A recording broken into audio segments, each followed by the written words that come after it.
ბაზრიდან ნესტლე საქართველოს ბავშვთა კვების პროდუქტების კონკრეტული პარტიების ამოღების პროცესი მიმდინარეობს. აღნიშნული სურსათის ეროვნული სააგენტოს ზედამხედველობით ხდება. კონკრეტული პროდუქციის გამოთხოვის შესახებ გადაწყვეტილება გარემომწოდებლისგან მიღებულ ნედლეულში ტოქსინ სერეულდის გამოვლენის შესაძლო რისკის გამო მიიღეს. კონკრეტულად საუბარია ნან 1 ოპტიპრო, ნან 2 ოპტიპრო 800 გრამიანი თუნუქის კილებზე, ნან 2 ოპტიპრო თუნუქის კილის 400 გრამიან ფორმებზე, ნან 2 ოპტიპრო მუყაოს ყუთზე და ასევე 1050 გრამიან მოცულობაზე. სურსათის ეროვნული სააგენტო და ჯანდაცვის სამინისტრო მოუწოდებენ მოსახლეობას იმ შემთხვევაში თუ შეძენილი აქვთ პროდუქცია დასახელებული პარტიებიდან არ გამოიყენონ. განცხადებაში ვკითხულობთ, რომ აღნიშნული ნივთიერება არ წარმოადგენს ჯანმრთელობისთვის მნიშვნელოვან ზიანს, ხოლო განხორციელებული ღონისძიებები ატარებს პრევენციულ ხასიათს.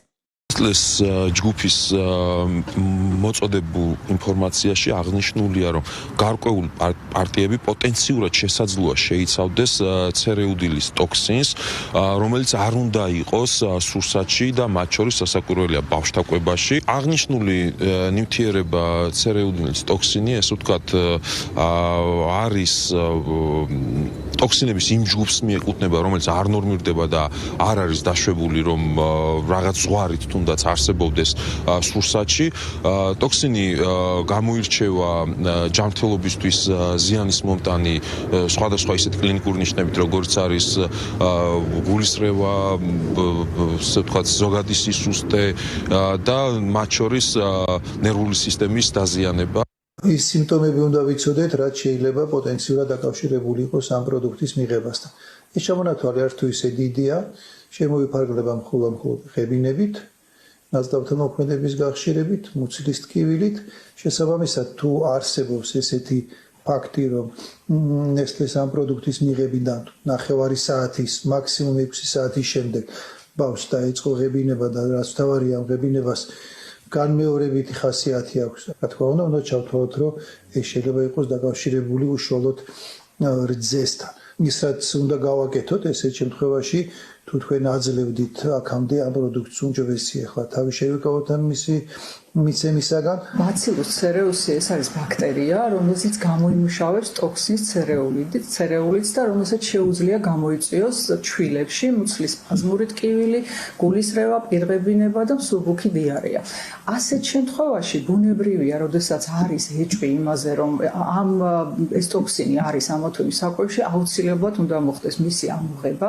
ამიტომ მშობლებს მოუწოდებ, რომ თუ ეს გაფრთხილებული საკვები, გაფრთხილებული შესაბამისი სერიებით გაქვთ შინ, არ გამოიყენოთ ეს საკვები. მძიმე მიმდინარეობა მისი პრაქტიკულად არ არის დაფიქსირებული და შესაბამისად პანიკის საფუძველი არ აქვს. კომპანია ნესტლემ BBC-სთან განმარტა, რომ ამოღებას დაექვემდებარა მხოლოდ მითითებული პარტიები და ჩვილ ბავშვთა სხვა კვების პროდუქტები ჩვეულებრივ კვლავ რჩება გაყიდვაში. ნესტლემ აღნიშნა, რომ მომხმარებელთა ჯანმრთელობა და უსაფრთხოება მისი უმთავრესი პრიორიტეტია.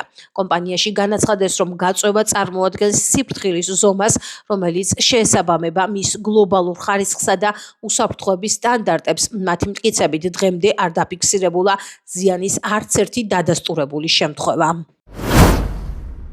საქართველოს იმ მოქალაქეებს, რომლებიც საზღვარგარეთ უწყვეტად მინიმუმ 6 თვე იმყოფებიან გეგმური ამბულატორიული მომსახურების მისაღებად, საყოველდაო ჯანდაცვის პროგრამით სარგებლობისათვის ხელახალი რეგისტრაცია დასჭირდებათ. ამის შესახებ ოკუპირებული ტერიტორიებიდან დევნილთა შრომის ჯანმრთელობისა და სოციალური დაცვის მინისტრის მიხეილ სარჯველაძის ბრძანებაშია ნათქვამი.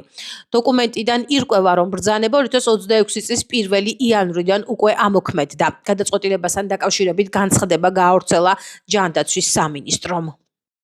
ხაზგასმით აღუნიშნავთ, რომ ჯანდაცვის მინისტრის 2025 წლის 31 დეკემბრის ბრძანებით ცვლილება ეხება მხოლოდ ამბულატორიული მომსახურების ნაწილში სამედიცინო დაწესებულებების დაფინანსების ეგრეთ წოდებულ კაპიტაციის მექანიზმს და არ ვრცელდება საყოველთაო ჯანმრთელობის სხვა რომელიმე კომპონენტებზე, მათ შორის გადაუდებელ ამბულატორიასა და სტაციონარულ სერვისებზე. მნიშვნელოვანია, რომ საქართველოში დაბრუნებისთანავე მოქალაქეს შეუძლია ყოველგვარი შეზღუდვის გარეშე დარეგისტრირდეს ამბულატორიულ დაწესებულებაში და სრულად მიიღოს პროგრამით გათვალისწინებული მომსახურება. აღნიშნული გადაწყვეტილება ემსახურება საყოველთაო ჯანმრთელობის სახელმწიფო დაცვის პროგრამის გაძლიერებას, არამიზნობრივი ხარჯების თავიდან არიდებასა და ბენეფიციარების ინტერესების დაცვას. თბილისის საქალაქო სასამართლოში ათონელის სასახლესთან 4 ოქტომბერს განვითარებულ მოვლენებთან დაკავშირებით ბრალდებული ევა შაშიაშვილის, გიორგი ჩახუნაშვილისა და კიდევ 13 პირის სასამართლო პროცესი მიმდინარეობს. დღევანდელ სხდომაზე ბრალდების მხარის მტკიცებულებებს იკვლევენ. კერძოდ კი სახელმწიფო ბრალდებას სასამართლოში ვიდეო მტკიცებულებები აქვს წარმოდგენილი. პროცესი ესწრება რამდენიმე დღის წინ გირაოს სანაცვლოდ გათავისუფლებული ევა შაშიაშვილიც. პროცესზე გამოკვლეული იქნა მხოლოდ და მხოლოდ ის კადრები, როდესაც ჩანდა რომ მიმდინარეობდა აქცია, თუმცა ხედავთ, რომ აქცია იყო მშვიდობიანი, აქციის მონაწილეობა სარქონიათ, არანაირი სხვადასხვა ესე რომ ვთქვათ, ბლაგვისაგანი ან რაიმესაგანი, რაც არის კანონსაწინააღმდეგო, ან რაც არ უნდა ქონდეთ აქციაზე, ისინი გამოხატავდნენ მხოლოდ და მხოლოდ თავის ნებას, ასევე თქვენ როგორც იცით ცნობილია თქვენთვის, მე ვიცავ რამაზ ჯორბენაძის ინტერესებს და მინდა ისიც თქვა, რომ ვიხილეთ კადრები, რომელშიც სავარაუდოდ ჩანს ბრალდების მტკიცებით რამაზ ჯორბენაძე, თუმცა ხედავთ, რომ ის დგას მხოლოდ და მხოლოდ მშვიდობიანად. დღეს წარმოდგენილი ვიდეოებით ჩანს მხოლოდ და მხოლოდ ერთი რომ დავით სტურუა აღნიშნულ ადგილზე იმყოფებოდა და კი ბატონო გამოხატავდა პროტესტს, რომელიც სრულად ჯდება შეკრების გამოხატვის თავისუფლებაში, არანაირ შეთანხმებასთან, არანაირ კომუნიკაციასთან, ორგანიზებულობასთან, ჯგუფურობასთან საქმე არ აქვს და აღნიშნული ბრალდება არის აბსურდული. დღევანდელ სასამართლო პროცესზე გამოვიკლეთ ორი ვიდეო მასალა. მხოლოდ ეს ორი ვიდეო მასალა არის წარმოდგენილი კოსტანტინე კოკაიას საქმეში და პროკურორმა ვერ მიგვითითა ბრალდების შესახებ დადგენილებაში გაჟღერებული წინადადება, რომ კოსტანტინე კოკაია ვინმეზე ძალადობდა, ვინმე საყენიმდე სიტყვიერ შეურაცხყოფას. კოსტანტინე კოკაიას ჯანმრთელობის მდგომარეობა არის უკიდურესად მძიმე, მას აქვს 5 შუნტი და 4 სტენტი. კოსტანტინე კოკაიას პენიტენციურ დაწესებულებაში ყოფნა არის სრულიად დაუშვებელი და ის ვერ იღებს იმ საჭიროებებს, რომლებიც ამ შემთხვევაში მისთვის და მის სიცოცხლისთვის არის გადამწყვეტი და მნიშვნელოვანი. გამოვიკვლიეთ ჯგუფური ძალადობის სამსახველი კადრები. დათახურსკაიას პაველიცოვას არავინ არ ედავება, მას ედავებიან იმას, რომ ცდილობდა ხობის დაზიანებას და შეჭრას. კადრებში არ ჩანს ბატონო. არ ჩანს, არ იყო კადრში, ვუყურეთ ერთად ორი კადრი წარადგინეთ. ერთად ვუყურეთ, ყველა იქ მიყავით. ზოგიერთი ბრალდებულის მიმართ არსებობს ვიდეო ჩანაწერი, რომელშიც ჩანს, რომ იგი ეზოში შესული არ არის. თუმცა ეს ბრალდებულები დგანან ეზოსთან, გობესთან, ზოგიერთი მათგანი ცდილობს რომ დააზიანოს გობე, ზოგიერთი მათგანი ცდილობს რომ და ასევე ისვრის გარკვეულ საგნავს იქ მყოფი პოლიციელების მიმართულებით. ცნობისათვის 4 ოქტომბერს განვითარებულ მოვლენებთან დაკავშირებით დაკავებულ გოჩა ყატაშვილს, სულხან აბრალავას, კონსტანტინე კოკაიას, დავით ჟღენცს, კახაბერ მჟავანაძეს, ალექსანდრე გოგოლაძეს, დავით სტურუას, ევა შაშიაშვილს, ზაქრო ალბუთაშვილს, გენადი კელიხაშვილს, დათო ღუწკაიას, რამაზ ჯორბენაძეს, ჯანდრი თირქიას, გიორგი ჩახუნაშვილსა და ია დარახველიძეს ბრალდება საქართველოს სისხლის სამართლის კოდექსის 19.222 მუხლის მეორე ნაწილის აქვე პუნქტებით წარედგინათ, რაც სტრატეგიული და განსაკუთრებული მნიშვნელობის ობიექტების ხელში ჩაგდების და ბლოკირების მცდელობას გულისხმობს ჩადენილს ჯგუფურად. მათ ბრალდება სისხლის სამართლის კოდექსის 225 მუხლის მეორე ნაწილით აქვს წარდგენილი, რაც ჯგუფურ ძალადობაში მონაწილეობას გულისხმობს. ია დარახველიძე, გიორგი ჩახუნაშვილი და ევა შაშიაშვილი გირაოს სანაცვლოდ თავისუფლებაში იმყოფებიან. თერჯოლაში ქარის ელექტროსადგური და მის ქსელთან დამაკავშირებელი 220 კილოვატიანი ელექტროგადამცემი ხაზის მშენებლობა ექსპლუატაცია იგეგმება. შესაბამისი დოკუმენტი გარემოს დაცვის საინფორმაციო პორტალზეა ატვირთული. პროექტის განმახორციელებელი კომპანია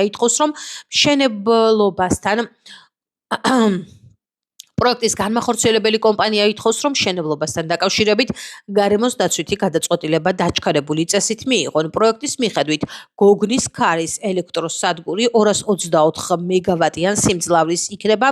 მეგავატის სიმძლავრის ალბათ.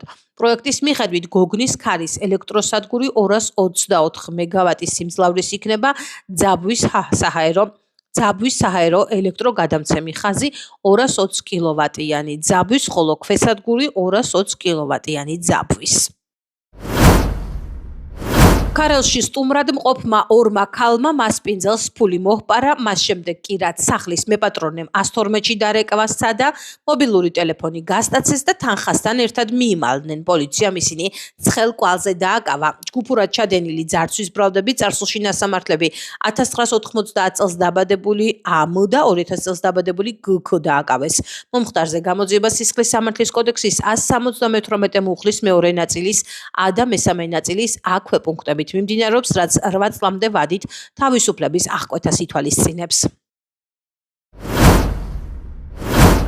დიდი და განსაკუთრებით დიდი ოდენობით ნარკოტიკული საშუალებების, ასევე ფსიქოტროპული ნივთიერებების უკანონო შეძენა შენახვის რეალიზაციის ხელშეწყობისა და საქართველოში შემოტანის ბრალდებით 5 პირი სხვადასხვა დროს დააკავეს. დაკავებულებს შორის არიან როგორც საქართველოს, ასევე უცხო ქვეყნის მოქალაქეები.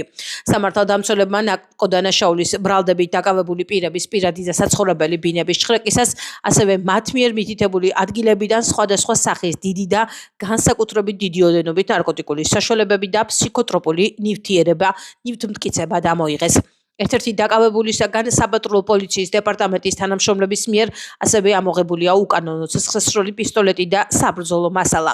დანაშაულები 20 წლამდე ან უვადო თავისუფლების აღკვეთას ითვალისწინებს.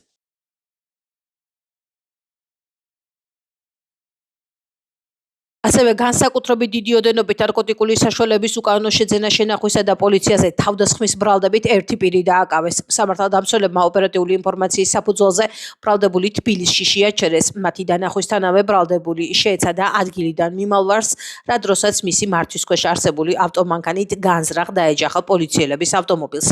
სამართალდამცველებმა ბრალდებული შემთხვევის ადგილზე დააკავეს, ხოლო მისი ავტომობილის ჩხრეკის შედეგად ამოღებულია განსაკუთრებით დიდი ოდენობით ნარკოტიკული საშუალება. გამოძიება სისხლის სამართლის კოდექსის 260 და 253 პრიმა მუხლებით მიმდინარეობს, რაც 20 წლამდე ან უვადო თავისუფლების აღკვეთას ითვალისწინებს. სამტრედიის მუნიციპალიტეტში დაბადებული ახალშობილების ოჯახებს ერთჯერადად 2000 ლარი გადაეცათ. პირველად 1 იანვრიდან დაბადებულ სამტრედიის მუნიციპალიტეტში მკვიდრ ყველა ახალშობილზე დაწესდა 2000 ლარის ოდენობის ერთჯერადი ფულადი დახმარება. როგორც სამტრედიის მუნიციპალიტეტის მერმა დავით ბახტაძემ აღნიშნა, დემოგრაფიული მდგომარეობის გაუმჯობესების ხელშეწყობის მუნიციპალური პროგრამის ფარგლებში განხორციელებული ეს ინიციატივა წარმოადგენს მნიშვნელოვან ნაბიჯს ახალგაზრდა ოჯახების მხარდაჭერისა და დემოგრაფიული პოლიტიკის გაძლიერების მიმართულებით. მერმა ახალშობილის ოჯახს სამტრედიის მუნიციპალიტეტის ადმინისტრაციულ შენობაში უმასპინძლა და ერთჯერადი ფულადი დახმარება პირადად გადასცა. ნათქვამია სამტრედიის მუნიციპალიტეტის მერის მიერ გავრცელებულ განცხადებაში. დღეიდან ამინდი უარესდება. ინფორმაციას გარემოს ეროვნული სააგენტო ავრცელებს.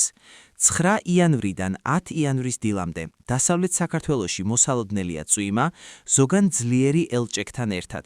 შესაძლებელია ქარის გაძლიერება და ზღვაზე 3-4 ბალიანი შტორმული ღელვა. ქვეყნის მაღალმთიან რაიონებში მოსალოდნელია თოვლა, ზოგან ძლიერი, ნისლი, ქარბუქი და ზვავ საშიშროება. დიდ თოვლობის, ქარბუქის, ხილვადობის გაუარესების, ლიპყინულის და ზვავ საშიშროების გამო საავტომობილო გზების ცალკეულ მონაკვეთებზე შესაძლებელია შეიზღუდოს ტრანსპორტის მოძრაობა. მოსალოდნელმა ნალექებმა შესაძლებელია დასავლეთ საქართველოს მდინარეებზე წყლის დონეების მნიშვნელოვანი მატება, ხოლო გორაკ-ბორცვიან და მთიან ზონებში მეწყრილ ღვარცოფული პროცესების ჩასახვა გააქტიურება გამოიწვიოს.